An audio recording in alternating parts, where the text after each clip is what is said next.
The Celtics Talk podcast is presented by 24autogroup.com, 11 locations across New England. What's up, everybody? Off-day edition of the Celtics Talk podcast, coming to you as the Celtics are riding a 7-game win streak. Feeling pretty good after that win against the Bucks last night. And now we're looking ahead to a 6-game road trip. Thought it was a good chance. Still a busy schedule ahead, back-to-back, and then they go to Atlanta for a little home and home, but there is 2 days off in between there. Good chance to downshift. We had our buddy Chris Mannix on the program last night, so dragged him aside after the Bucks game. Tried to take a step back, look at where the Celtics are, start thinking ahead to the playoffs is a lot of what we're seeing right now, how much of that will translate. We talked a little bit about the award selection coming up and whether Celtics will factor in there, particularly Joe Mazzulla and the Coach of the Year balloting, which I think is getting, I think it's decided, but it is a fascinating conversation. And so just picking Mannix's brain on where we're at with the Celtics team and what we can expect in the playoffs. So let's not waste any time. Let's get right into it. Here's my chat with Mannix. All right, Mannix. So everything's like sunshine and puppy dogs around here. Even a close win against the Bucks, where they're deassembling the floor behind us. What gives you the most pause about this Celtics team? Like, was there anything looking forward that you're worried about with this team? Not really. I mean... Okay, well, that's it for this. No. Look, the occasional bad shooting night can plague them, right? Like, sure. They are... But they had that one game where they missed like 1 billion three-pointers and still won. Right, but let's take the Bucks game, for example, right? Shot a decent percentage from three, but only had 28 points in the paint. And they won the game down the stretch, not because they were making threes, because they were going to the basket. Jason Tatum had 8 points in the final 2 minutes. They were attacking the rim. And when they get away from that and they become too jump shooty, that's when I get a little bit concerned about this team. And look, you saw Milwaukee have some success with that zone defense. Let's say hypothetically the Celtics get Miami in the first round. You're going to get a lot of zone defense from Miami. So how they adapt to that is certainly open for debate. But look, the questions I had at the start of the season have evaporated, right? I was worried about the health of Porzingis. He has largely been healthy all season long. I was worried about the bench depth. They have largely been pretty good all season long. You saw against Milwaukee, Payton Pritchard going off in the first half. Sam Hauser has proved himself playable. Luke Cornett has proved himself playable. So all the concerns that I had early on have effectively washed away. I mean, they're not invulnerable, certainly not when you get to the NBA Finals and you go up against, potential juggernaut in Denver.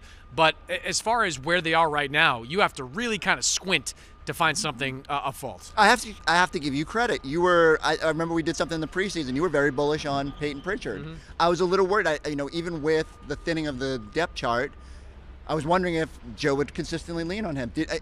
Has he surprised you at all with how impactful he's been? And do you think will he remain playable in the postseason when teams are going to hunt? Well, I think the biggest difference with Payton Pritchard is he knows he has a role with this team. And last year he didn't. Last year he was in and out of the rotation. There was a little more depth at the guard spot. I didn't know when he was going to get his minutes. That's tough for a player to try to find a groove on a playoff team, on a successful team. Pritchard this year knows he's going to get in, knows he's going to play meaningful minutes every single night. Was the first guy off the bench in the game against Milwaukee. I think that's really helped his confidence. It helped him become the guy I've seen all season long. I mean, he's not going to be in the games in the fourth quarter. We know who Boston's top 6 is. They're going to be playing down the stretch. But if Payton Pritchard can provide reliable, efficient minutes in the first, second, and third quarter, that's a big win for the Celtics.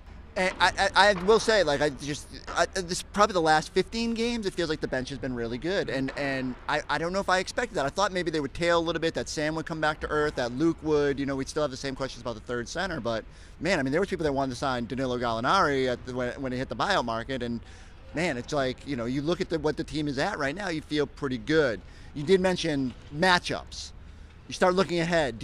How much do you think they should do everything? I guess you can't even scheme it, right? Because in the play-in, you can't avoid Miami if they just fall to that. But, how concerned would you be if Miami is that team? I wouldn't want to play Miami in the first round. I don't care what their record is. I don't care what kind of way that they're playing. Look, they were life and death in the play-in last year, and they got all the way to the NBA Finals. So that's a team that I would not want to face if at all possible.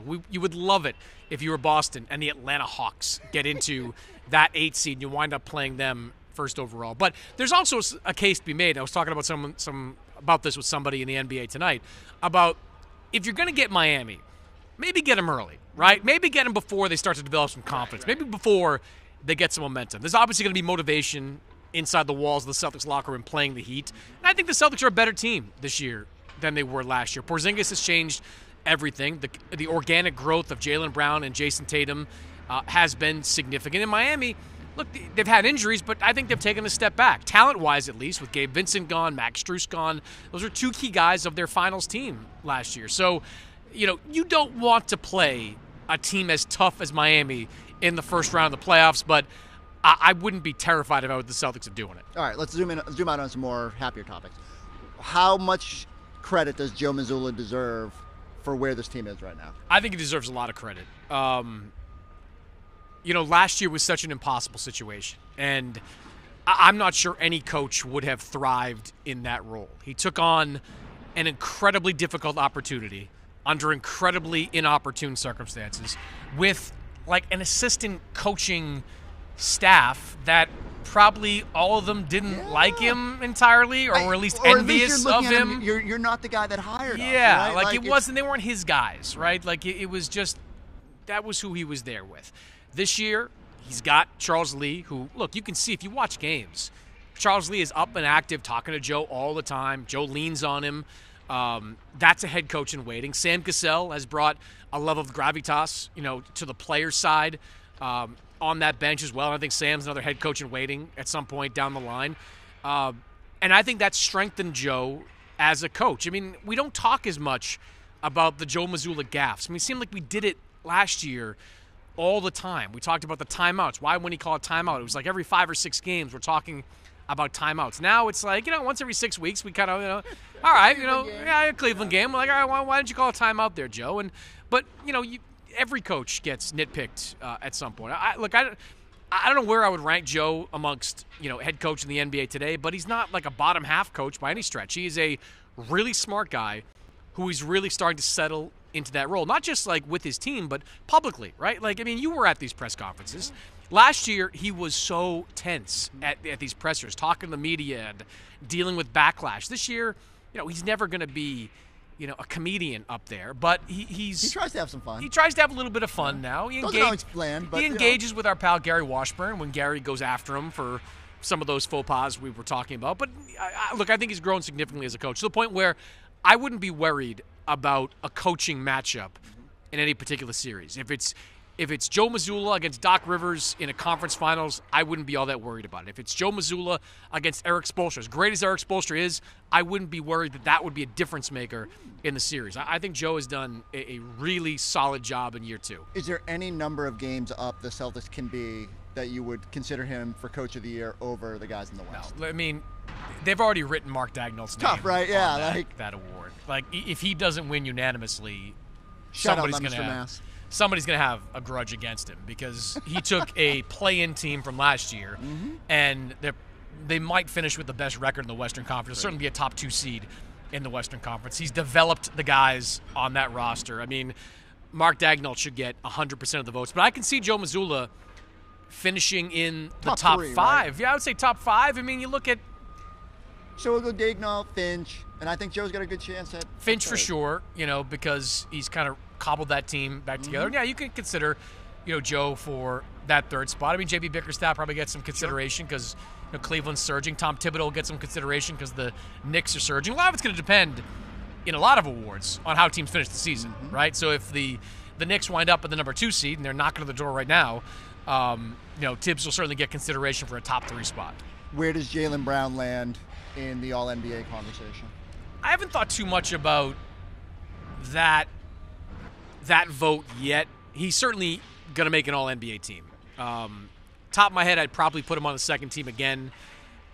What's impressed me the most, though, about Jaylen Brown is, look, I've seen a lot of guys get the money and not improve immediately. Jaylen Brown did not rest on his laurels. He came back stronger, more skilled, and has taken another step this year. It might not be reflected in the statistics, but the eyeball test, you see it every day. He's a better player. Jason Tatum is still unquestionably the best player on this team.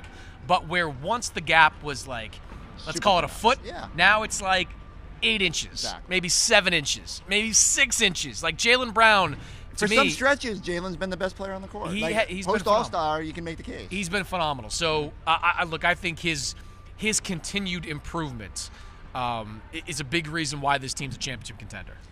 I think the biggest thing, and you mentioned statistically, like you look at the numbers and you say, oh, the scoring's down. Well, everyone's scoring's down on this team because they have so much more talent. I think defensively, start against the Bucks. He goes out there and takes on the challenge of guarding Lillard. Like, how much does that matter when one of your best guys who could be fixated on scoring is willing? He's gone against Luka. He's taken on Jamal Murray. Like James Harden in games. Yes. Yeah. He wants those matchups now. What does that say about Jaylen? I think it tells you he's going to do whatever it takes to win in these situations. And I love that he seeks them out. Like, there are a lot of guys the Celtics could have put on Damian Lillard to start this game. Jaylen Brown embraced it, and I thought it was really effective. Like, Dame had good numbers, 11 for 21, 30-something points. Statistically he was good, but he was good when they were able to set screens to get Jaylen Brown off him, when they could do switches where Al Horford's defending him or Porzingis, even Tatum is defending him. That's when Dame had his most success. I haven't seen the advanced stats, but I would argue that when it's Jaylen Brown one-on-one, Dame's numbers were not very good in this game. That's a credit to Jaylen Brown and his willingness to take that on. That's why he's considered one of the better two-way players in this league, and that's going to be incredibly valuable. When they get to the playoffs, and you could have a three-headed monster of Jaylen Brown, Drew Holiday, and Derek White. Like, how do you score in the perimeter on that in the postseason? Like, you can switch everything. You have Pritchard coming off the bench, and he's a pretty good defender. This is going to be their best asset in the playoffs, being able to lock teams down on the perimeter defensively. Who's the X factor? Is it Derek, Porzingis, Drew? Like, who's going to be the one guy that either swings a series or swings the title hopes based on like how they play? Strangely, I think Tatum down the stretch is the guy to kind of focus on. Like, it's gotten into the water supply lately that Jason Tatum is some kind of liability at the end of games. Like, that he's not the go-to scorer that some of these other teams might have.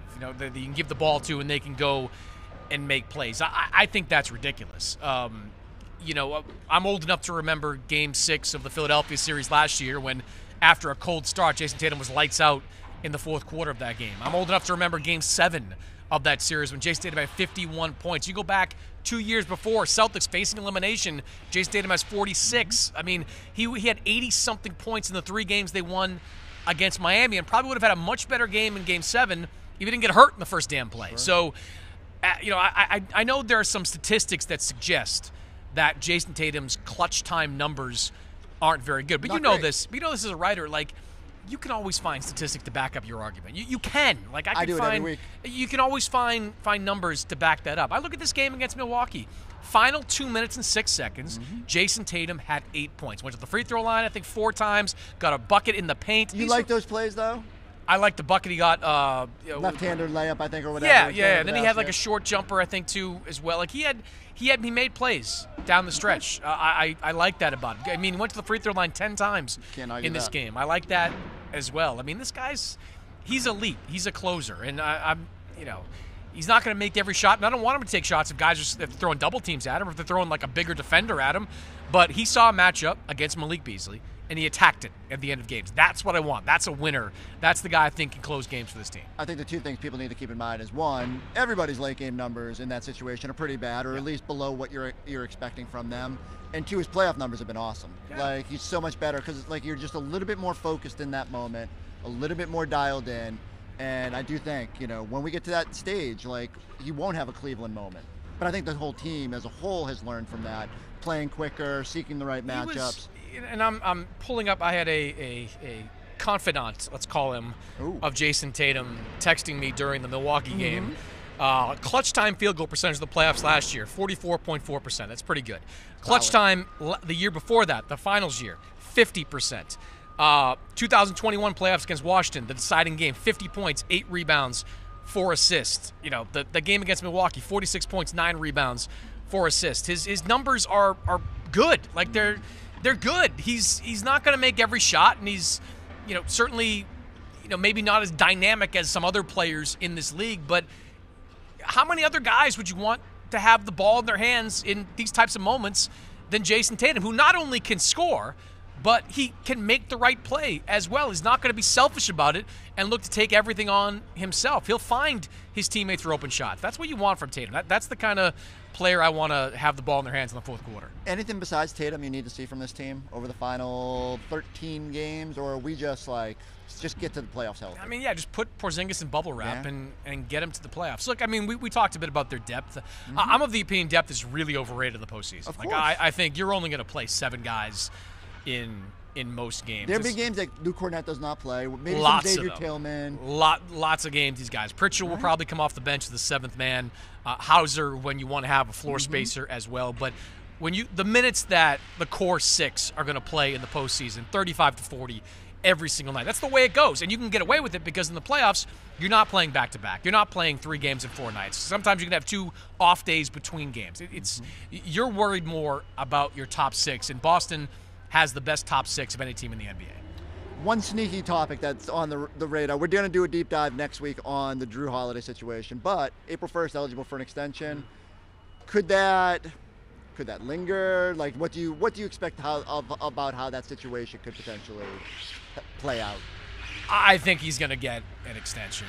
I'm not basing that on any firm reporting at this point, but everything I've heard from both sides is that they're happy with and why wouldn't they be? I mean, Drew Holiday is happy with a lead role on a championship team. The Celtics are happy with the way he's played. I mean, he's an all-star level player who is still one of the best defensive players in the NBA. And I think he does have a game that they believe is going to age pretty well. Like, he doesn't rely on uber athleticism. He's crafty at times. He's physical. He can bump with you. So I think they're comfortable, tacking some years on a long-term extension. And I just think it's going to work out between these two sides. One thing about ownership here is that the message they've conveyed over the years to Brad Stevens and the decision makers in that front office, which is really just Brad Stevens. But it's like, if we have a guy that is going to impact winning a championship,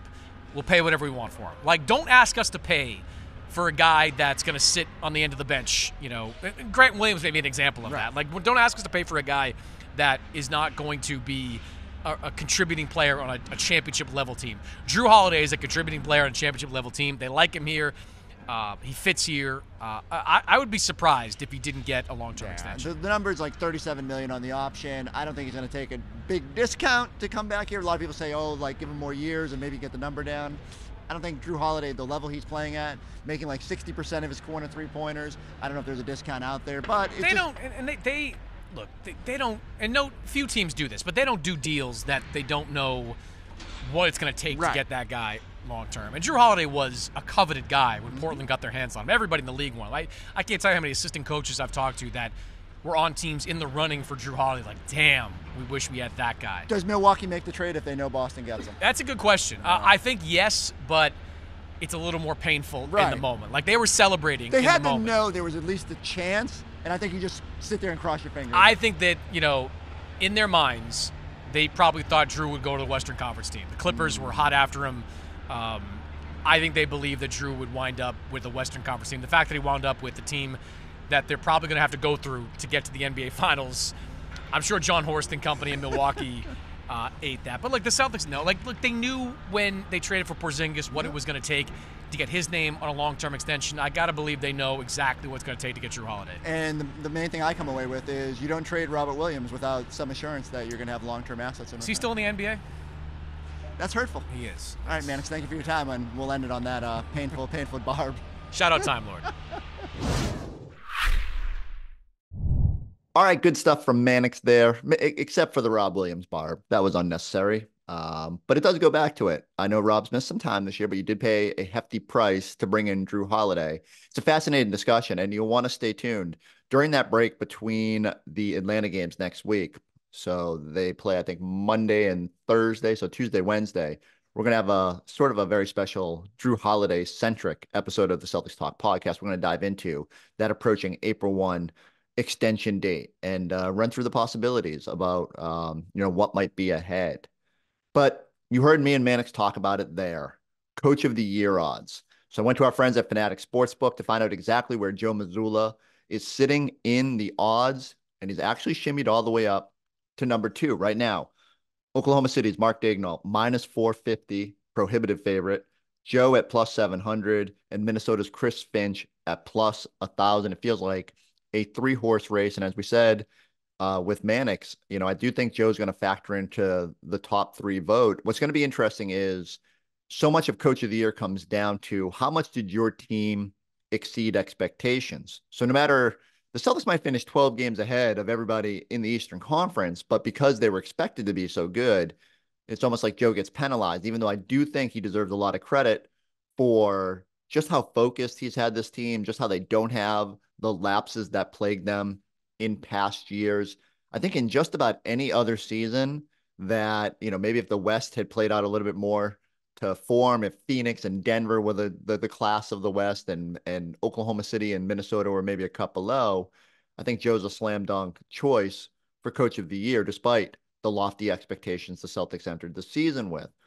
But I keep wondering if there's a number, if the Celtics end up 15 games ahead of the Bucks and everybody else in the East, is that enough to sort of look at it and say, okay, Joe is expected to have a championship caliber team, but the Celtics won 60-something games. Shouldn't that be rewarded? I think the other part of this is how far do they finish ahead of the teams in the Western Conference? So right now that lead isn't as double digits as it is in the East, but if they finish 8 to 10 games ahead of whoever ultimately lands atop the West, does that matter? Maybe it doesn't, because Oklahoma City deserves a lot of credit for just how far they've come in a short amount of time, how good SGA has been this year, how Daigneault has pressed all the right buttons. Plus, we can take solace in the fact that he's a Leominster guy, right? Like we can celebrate that at least the trophy, if it isn't going to be in Boston, maybe at least they'll get a spin around Leominster.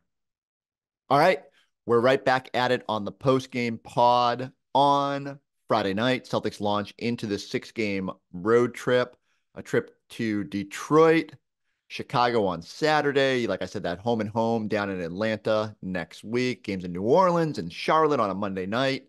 We know how much Jason Tatum loves Charlotte on a Monday night on League Pass. He'll be playing in that game, and he usually saves some of his bigger nights for whenever he's in North Carolina and all those Duke Blue Devil fans can get down to watch him play.